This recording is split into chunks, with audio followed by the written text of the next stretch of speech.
네, 여러분 안녕하세요. 네이처스를 말씀을 드리도록 합니다.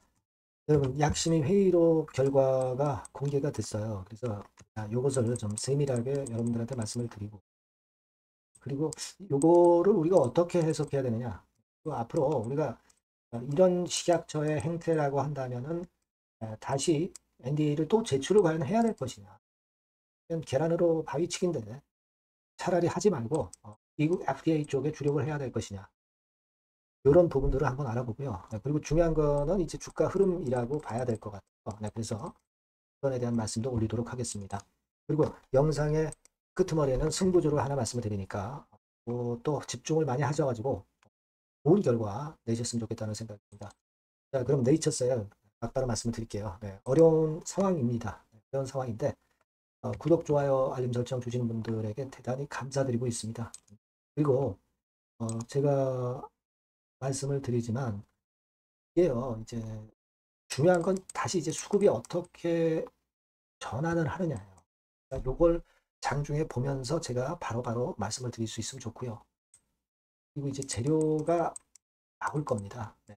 요것에 따라서 주가가 과연 민감하게 반응할 수 있는지 요거를 이제 장중에 판단하는 게 굉장히 중요합니다. 이런 부분들은 제가 텔레그램 방에서 실시간으로 무료로 말씀을 드리고 있으니까요. 여러분들이 네이처셀 입장이라고 꼭 문자를 주세요. 그럼 제가 텔레그램 방 초대드려서 끝까지 여러분들을 케어를 할 겁니다. 꼭 문자를 주세요. 자, 여러분, 심의 회의록을 먼저 봐야 되겠죠. 이렇게 해서 결국 이제 공개가 8월 8일 날 됐습니다. 8월 8일. 심의 결과, 홈워커가 타당하지 않다. 반려 결정이 나왔다. 근데 얘네들이 참 공무원들이 참 철밥통이라고 생각을 안 할 수밖에 없는 것은 그 말도 안 되는 이전에 2차 반려 때 임상적 유의성에 연연을 하면서 다시 이번에 보완을 해서 조인트 스템에서 제출을 했습니다만 대조군하고 결과가 없다는 걸 해가지고 과거에 그 말도 안 되는 기준도 없는 MCID 기준으로 해서 임상적 유의성이 또 부족하다고 결론을 낸 거죠. 그러니까 사실 따지고 보면 2차 반려 때하고 지금 반려 때하고 아무것도 일단 달라진 게 없어요. 똑같습니다. 그럴 거면은 왜 보완을 하라고 그랬고 왜 이번에 이 반려 결정을 냈는지 도무지 이해가 안 가는 부분입니다만은 여하튼 결론은 이걸로 났고요. 그 내용을 캡처를 한 걸 쭉 보면은요. 이런 식입니다. 12명 중 10명 출석. 결국은 이제 9대1로 부결이 된 거죠. 그러니까 얘네들이 얘기하고 있는 말도 안 되는 임상적 유의성 부족을 일단 결론을 유도를 하려고 토론을 하는 척 하면서 결국은 이제 똑같은 결과를 낸 거다. 이렇게 볼 수 있는 거예요. 그래서 이런 식으로 이제 제가 캡처한 결과를 지금 잠깐 먼저 보여드리는 거예요. 그 다음에 페이지가 이 페이지입니다. 네, 이런 식으로 공개된 걸 우리가 볼 수가 있겠고요. 그리고 이제 이게 마지막 페이지예요. 이게 마지막 페이지입니다. 이렇게 됐던 캡처 내용을 제가 일단 보여드렸고요. 그리고 이제 결과적으로 여기 나와 있듯이 10명 중 9명이 타당하지 않다는 의견을 줬고 1명은 의견을 내지 않는 것으로 그래서 이제 반려가 됐다. 그런 결론이에요. 이렇게 된 그런 모습입니다. 자, 여기서 우리가 생각할 거는 아까 제가 말씀드렸지만 2차 반려 때나 뭐 크게 바뀐 게 없고요. 자, 제가 요약을 했지만 처음에는 그 약심의 회의를 할 때 일반적인 이야기로 그냥 평이하게 진행하면서 뭐 좋은 얘기도 나오고 그러는 듯 싶다가 시작스럽게 임상적 유의성 기준으로 몰아가기 시작한 거죠. 자, 그래서 여러분들이 잘 아시다시피 골관절염 치료제의 MCID를 허가 판단 기준으로 쓰지 않는다고 명시된 게 FDA 글로벌 기준입니다. 자, 근데도 이번에 또다시 MCID, 이 MCID 기준으로 결국은 이제 평가를 한 거라고 봐야 되겠죠. 예. 글로벌 기준이 아닌 MCID를 가지고 그 MCID에 충족이 돼야만 된다는 그런 괴상한 잣대는 이해가 안 가는 부분이죠. 미국 FDA 같은 경우는 골관절염 치료 목표가 결국 인공관절 치환술 지연 쪽에 초점을 두는 FDA는 그런 기준, 그러니까 보다 좀 적극적이고 향상된 그런 기준을 가지고 하는 것이 바로 FDA고 이런 FDA 기준을 따르지 않는 2차 반려 때의 양상이 또다시 반복된 거예요. 근데 그 말도 안 되는 MCID 기준으로 너네들이 임상적 유의성 자료 보완을 하라고 그랬는데 그 보완한 걸 보니까 임상적 유의성 또 충족이 안 된다. 이런 식으로 기준도 없는 임상적 유의성을 가지고 또다시 2차 반려 때와 같이 판단을 한 거예요. MCID 기준이라는 게 사전 합의가 됐어요, 여러분. 사전 합의도 없는 기준을 적용해서 반려 흐름을 유도했다고 볼 수가 있는 거고. 기준도 없는 임상적 유의성. 이미 FDA에서는 통계적 유의성이 있으면 임상적 유의성이 있다라고 판단을 한 그 임상적 유의성. 이걸 충족 못했다고 또다시 반려 통보를 한 거예요. 기준도 없었는데. 임상적 유의성에 대한 기준도 없었는데. 요거는 나중에 가처분 그 행정소송 있죠. 이런 법적 분쟁의 어떤 도구로 사용을 할 수도 있지 않겠나. 그렇게 생각이 됩니다. 물론, 알바이오 측에서 어떻게 이 평가 보고서를 보고 어떻게 투쟁을 할 것인가. 그걸 잘 봐야 되겠죠. 시 NDA 재제출은 하지 않을 것으로 봅니다. 한국에는. 근데 이제 중요한 거는 가처분 신청을 하느냐 마느냐. 이런 건들이 아마 중요하지 않겠나. 그렇게 좀 보고 있어요. 그걸 좀 봐야 되겠죠. 알바이오 측의 결정을. 그렇게 전개가 일단 된 거다. 네, 이 말씀을 좀 드리고 싶어요. 네, 그렇게 전개가 된 거다. 이 말씀을 좀 드리고 싶고요. 자, 그리고 이제 우리가 볼 부분은요. 여기에 대한 말씀은 제가 드렸고, 그 강경윤 K바이오 솔루션 대표, 네, 이분이 이 건에 대해서 너무나 잘 알고 있는 전문가시죠. 이분이 이제 그 동영상을 좀 올리신 게 있습니다. 여러분. 동영상 올린 게 있는데, 바로 이거예요. 그래서 이분이 얘기하는 거는 뭐냐면, 일단 뭐 한국 시장에서는 틀렸고, 헬바통한테 뭐 얘기해봐야 이제 안 될 것 같고, 결국은 이제 미국 FDA 쪽에 주력을 하는 게 굉장히 필요한데, 그걸 이루기 위해서는 어떻게 해야 된다. 이 말씀을 이제 주셨는데, 그 건에 대한 내용을 스크립트한 거를 보여드리면, 이렇게 되는 거예요. 여기 쭉 나오는 겁니다. 이렇게 쭉 나오는 건데, 여기서 이제 제일 중요한 게 뭐냐면은요, 16분 35초, 그때쯤에 있어요. 16분 35초. 예, 여기입니다. 이제 가장 중요한 게 이제 9월에 진행될 스템셀 캠퍼스 계약. 이게 중요한데, 여기에서 어떤 모멘텀이 이제 발생할 수가 있겠다 하는 그런 말씀을 주셨고요. 그리고 중요한 거는 한국에서 반려했다고 해가지고 미국 FDA에서 그것이 영향을 줄 것이 전혀 아니다. 전혀 아니다. FDA의 가속 승인에 영향을 주는 변수가 절대 아니다. 네, 이거를 강조하셨어요. 이 부분이 제일 중요한 부분이다. 이렇게 생각을 할 수 있는 부분이고요. 그 다음에 이제 중요한 말씀 한 게 26분 37초 구간에 보면, 여기 나오죠. 중요한 거는 그리고 FDA에서 CMC에 대해서 승인이 안 나는 경우가 되게 많다. 자, 그렇기 때문에 미국 현지에 CMC 시설을 해서 하는 것이 대단히 중요하다. 그리고 GMP 시설을 빨리 제대로 준비하는 것에 집중을 해야 된다 이거죠. 그러니까 이게 어떤 강력한 모멘텀이 될 어떤 그 이슈거리가 될 수 있다는 겁니다. 자, 이런 식으로 우리는 이제 카르텔이 있는 한국지 우리가 고집할 필요 없을 것 같고요. 미국 쪽에 당연히 주력을 해야 되는 것이고 그렇게 보는 것이 타당하지 않겠나. 예. 식약처 쪽에 뭐 다시 재심사 신청해가지고 하는 거 시간 낭비고요. 이쪽을 더 주력하는 게 당연하다. 이렇게 판단이 될 수 있는 그런 부분이다. 네, 이걸 말씀을 좀 드리고 싶습니다. CMC 잘 준비하고 일단 GMP건 요거를 빨리 하는 것이 중요하다. 요걸 다시 강조를 한 거라고 보여집니다. 그렇게 돼야 될 것 같고요. 자, 그리고 이제 주가는 말이죠. 우리가 공매 흐름을 잘 봐야 될 것 같습니다.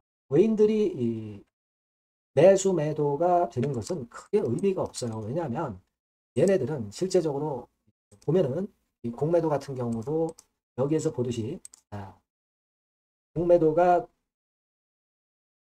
요 구간에서 줄었다가 다시 조금 늘죠. 그리고 대차 같은 경우도 보면은 대차는 그렇게 크게 변화가 없어요. 그러니까 뭐냐면 얘네들은요 가 올라가기 전에 쇼커버링 하는 겁니다. 그죠? 올라간다고 생각이 되면 쇼커버링 하면서 계속 올라갈 때 상환을 하고 그리고 이제 내려가기 시작하면 이제 그때 공매를 치는 거예요. 그러니까 외인의 매매는 쉬운 말씀으로 제가 말씀드리고자 한다면 결국 공매도를 치고 숏 커버링하고 그걸 보여주는 정도. 뭐 물론 외인들의 순매수나 순매도도 있다고 봐야 되겠지만 순수한. 그러나 최근의 양상으로 봐서는 얘네들은 그냥 공매도 치고 공매도 상환하고 그런 류의 외인 순매수 순매도다. 그냥 그 정도로만 보시는 게 좋아. 그러니까 크게 뭐죠? 크게 의미는 없다라고 보시는 게 좋을 것 같습니다. 다만 이제 우리가 2023년도에 패턴을 분명히 이제 봤습니다. 그래서 자, 지금 어차피 지금 일단 반려 결정은 안 상태이기 때문에 2023년 요때만치는 아니다 하더라도 좀 시간이 좀 걸릴 수 있는 그런 부분으로 전개될 가능성이 높겠다. 요걸 좀 감안하자는 거죠. 그러니까 지금 현재는 제가 볼 때는 이게 물론 여기서 제일 베스트 케이스는 이렇게 해서 다시 원래 상황을 1번처럼 회복하는 건데 이거는 여러분 지금 당장 어렵다는 거 아시죠? 반려됐는데 지금 이렇게 나올 수가 없죠. 자, 그러면 두 번째 경우는 이런 식으로 잘 유지가 되다가 나중에 안전을 하는 2번 경우가 될 수가 있겠고요. 지금 현재 상황에서 베스트 주가는 그죠? 그 다음에는 이제 조금 더 여기서 밀렸다가 저점을 만드는 그런 3번 패턴이 전개될 가능성도 있습니다. 근데 지금은 2번 패턴이라고 보기는 좀 아직까지는 시간적인 부분이 좀 소요되고 좀 더 봐야 될 것 같고요.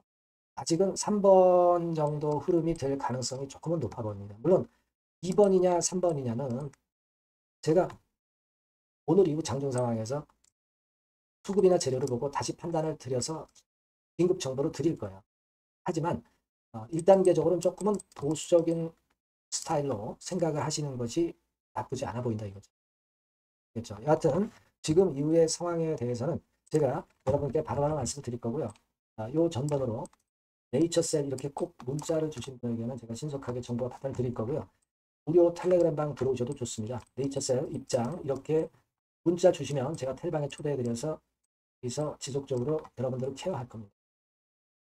꼭 문자를 주시는 것이 필요하다는 말씀 다시 한번 강조드립니다.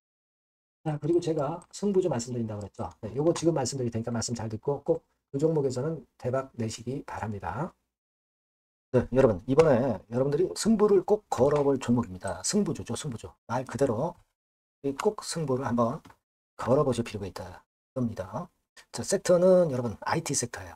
그러니까 IT 섹터인데 여러분 이게 뭐하고 관련되냐면요. AI 쪽, 그리고 반도체 쪽, 그리고 디스플레이 이쪽에 모두 연관이 되는 종목. 네. 그리고 가격대는 3,000원에서 7,000원. 자, 부담이 작은 매력적인 가격대죠, 여러분. 그죠? 네. 따라서 시총도 뭐 크지 않습니다. 시총도 한 1,000억에서 2,500억 정도. 가벼운 이점이 있는 데다가 탄력받으면 무섭겠죠. 네, 탄력받으면 시세가 무서울 겁니다. 위쪽으로 가는 게. 투자 기간은 이제 짧게는 1개월. 가장 기간이 오래 걸려도 3개월이에요. 이게 1, 2개월 안에 승부를 볼 수 있는 그런 승부입니다. 자, 그리고 차트를 한번 여러분들께 잠깐 보여드릴게요. 자, 차트는 이렇게 생겼어요. 그러니까 주봉 차트인데 여러분 그동안 계속 조정을 받다가 드디어 바닥을 부송을 하고 이제 막 튀어 올라가려는 타임이죠. 그죠?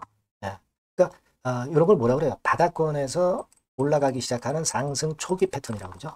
상승 초기 패턴입니다, 여러분. 월봉 같은 경우도 보면은 뭐 유사하죠. 월봉도 이런 정도 흐름을 보여주고 있습니다. 하지만 뭐 우리가 이 정도까지 길게 보려고 이제 월봉 보는 건 아니고요.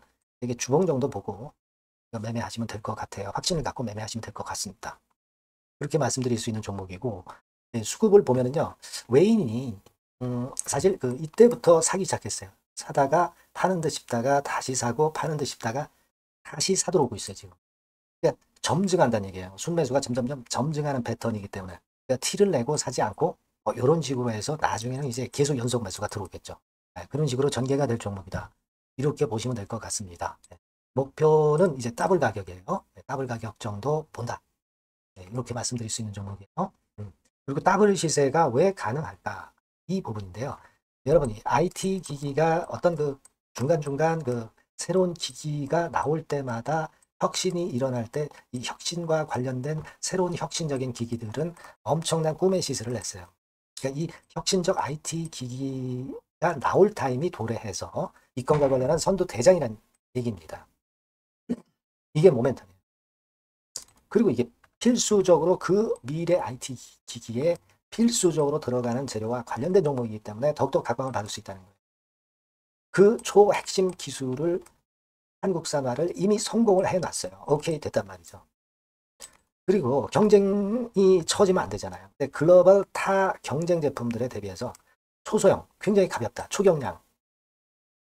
자, 작고 가볍다. 굉장히 작고 초소형. 그리고 가볍다. 초경량. 이런 제품이기 때문에 메리트가 상당히 커졌다. 이런 얘기입니다. 그리고 중요한 거는 이게 타임이 안 맞으면 안 되잖아요. 뭐 1, 2년 후에 나올 거 무슨 소용이 있겠어요. 한두 달 내에 이 제품 관련해서 큰 이슈가 등장이 됩니다, 여러분. S기업에서 8, 9월에 이 기업 관련해가지고 혁신적 제품을 등장을 시켜요, 여러분. 아시겠습니까? 네, 이게 우리가 지금 현재 최소한 더블이 가능한 이유로 보는 승부주인 겁니다. 아시겠죠? 그러니까 여러분들 요거 꼭 이번에 해보세요. 승부 한번 걸어보십시오. 승부주라고 문자를 주시면 돼요. 되나죠? 승부주라고 꼭 문자를 주셔서 이번에 한번 쟁취하시기 바랍니다. 네, 감사합니다.